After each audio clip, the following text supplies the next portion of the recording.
السلام عليكم. لا تنسوا الاعجاب بالفيديو والاشتراك في القناة تشجيعا لنا لنستمر بنشر المزيد ان شاء الله.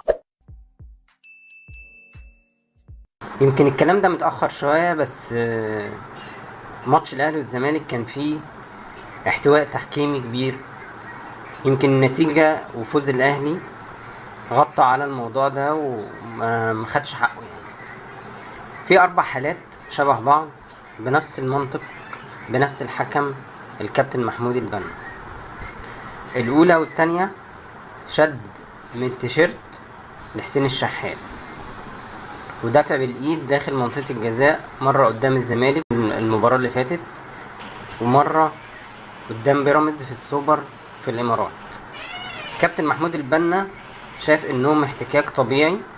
الحالة الثالثة دفع واضح لمحمد عبد المنعم من الجزيري لما سحب بايديه من ورا في ماتش في الماتش اللي فات، والحكم قرر يكمل عشان ديانج في الصورة الرابعة يعمل نفس الدفع لزيزو عشان الكابتن البنا يقرر يصفر اخيرا ويحسبها بيلن لزيزو.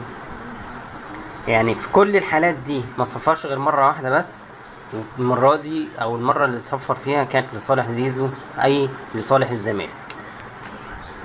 محمود البنا حكم كويس بشكل عام عشان ما نكونش ظالمين، ولكن كابتن محمود محتاجين تفسير ليه ال3 ألعاب دول كأنهم محصلوش، وكرة زيزو الوحيدة اللي تقرر تاخد فيها قرار. محمود البنا مطالب بتوضيح ده، يا اما هيكون زيه زي الباقي من شلة الاحتواء.